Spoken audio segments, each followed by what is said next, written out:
Where has the time gone? We're already halfway through, a little more now. It's 10:34. Welcome back to Good Day Orlando Extra. We're talking about, of course, the floodwaters as we look at Texas and the search rescue efforts that are ramping up.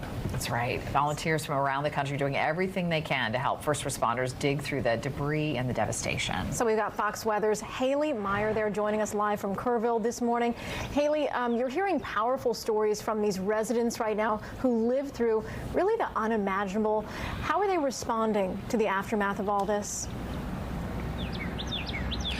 Well, guys, it's truly come in waves. In the initial moment, it was shock, it was tears, and then now it's feeling that sign of hope with the community rallying around each other to rebuild what was once lost. But truly, you can't walk anywhere along the Guadalupe River and not run into a resident with such an incredible but also frightening story.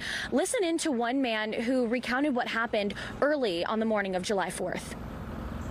All those screaming kids we had to listen to that we couldn't get to and couldn't save them, and water rose, what, 28 foot in 45 minutes, and not much you can do.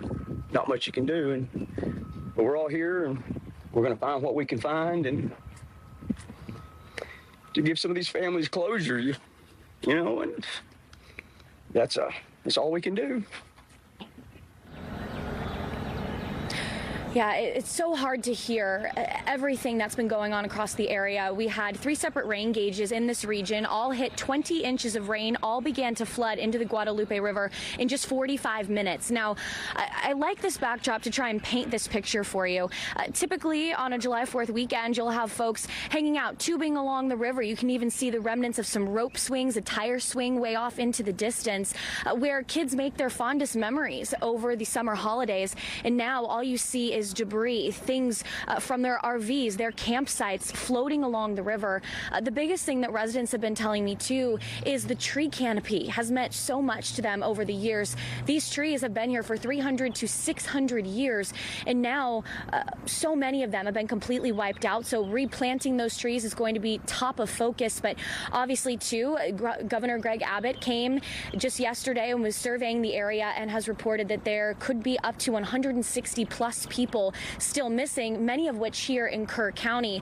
And that is just a number so difficult to even think about when you also consider that we've had over 100 confirmed fatalities. Texas state officials say that they will stop at nothing to make sure that every single body, every missing person can be accounted for, hopefully alive. But as the days and hours continue, that hope of finding survivors is quickly diminishing almost to about nothing at this point, but recovery efforts are still there in the hopes of bringing closure to these families, especially considering here in Kerr County about a third of the fatalities and loss of life came from young children, especially with all of the local youth camps in the area. It's a big sense of pride where you went to summer camp here in the Texas Hill Country, Camp Mystic being the longest standing or one of the longest standing here. Multiple generations of families planted their roots at Camp Mystic. And so despite everything that happened and the tragedies and what they've been through, they are so excited to come back and continue to create memories along the Guadalupe River. And they are hoping and praying that things can get back to the way they were. But obviously that's going to take multiple years, especially when it comes to the tree canopy.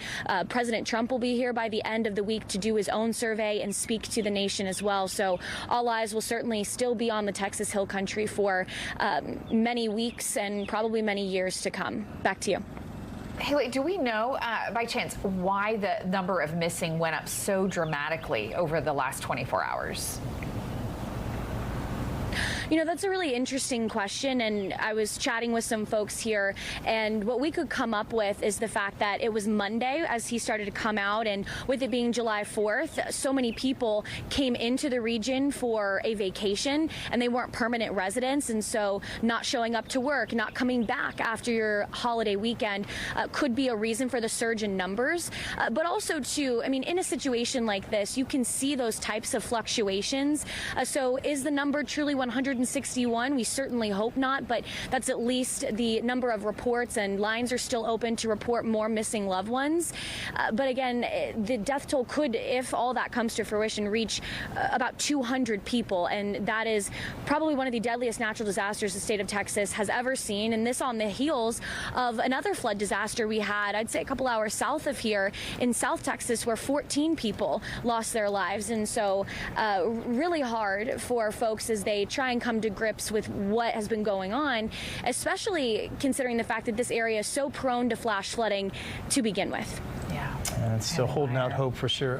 Haley, thanks for the update today. I know a lot of people still praying for some kind of a miracle. Thanks for the live update. And it's hard in those cases because there's just not all, they're focused on saving people, and the information's hard to get all collected together and then sent out to people. I still just can't even imagine how those families are feeling, how that community is feeling, because the whole country is really heartbroken at this point. Because we keep talking about recovery, but I think there are certain things that happen in life that you never truly recover from. True. Right? Yeah, we've also seen where the numbers are wrong sometimes, so maybe some of the missing weren't counted a certain way, but we'll see. We'll know in the coming days. And I think a lot of people are hopeful that they'll at least find some survivors. Right. I think that would be a big moment for them.